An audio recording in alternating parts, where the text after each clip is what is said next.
ambayo ilifanyika wakati masikini anakufa na mnaita na tajiri anakufa. Sijui ni pesa alikosa ya kwenda hospitali ama ni nini kilifanyika, lakini maandiko ya Baba yanasema ya kwamba wakati ambapo Lazaro alikufa, tajiri pia naye alikufa.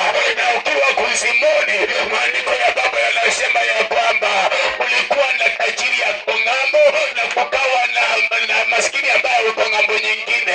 Ina maana ya kwamba wakati ambapo mtu anakufa, kuna mahali ambapo anawekwa.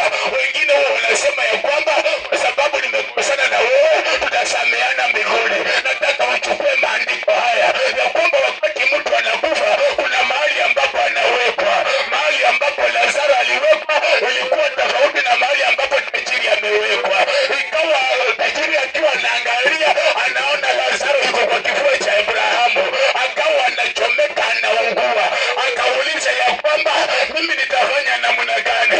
Wacha niongee na Abrahamu. Communication haikuwa tena kwa Lazaro, communication ilikuwa ongea na Ibrahimu ambaye alikuwa ni mtu wa Mungu na Lazaro alikuwa kifuani pake. Kulingana na neno la Baba hili linasema ya kwamba Lazaro alikufa na akaenda kwa kifua cha Abrahamu, na wakati ambapo tajiri amekufa alikuwa ng'ambo nyingine ambayo hangeweza kufikia Lazaro. Mtu wa Mungu sema amen. Mtu wa Mungu sema haleluya. Mtu wa Mungu sema haleluya. Kuna mambo ambayo Mungu anaweza akatenda ambayo wanadamu hawezi akatenda. Wakati ambapo masikini ameteseka na yuko kwa kifua cha Abrahamu, tajiri anaanza kuchomeka na ungua. Mawasiliano haikuwa kati ya tajiri na Lazaro, ilikuwa kati ya tajiri na Abrahamu. Ninakuambia kuna mtetezi ambaye atakutetea. Sio wewe mwenyewe utajitetea, lakini kuna mtetezi ambaye anakutetea.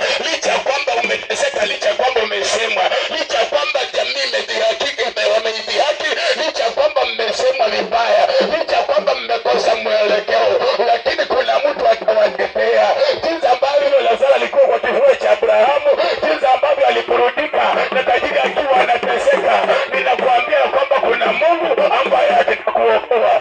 Kuna Mungu ambaye anasikiza kilio chako. Licha kwamba unateseka siku ya leo, lakini kesho yako itakuwa nzuri. Kesho yako utainuliwa. Kesho yako itakuwa ya baraka. Mtu wa Mungu sema amen.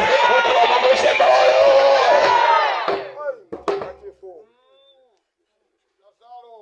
Mimi sikujua kama mtu akikufa anaweza enda mahali pazuri kabla ya hukumu. Lakini maandiko ya Baba yanasema Lazaro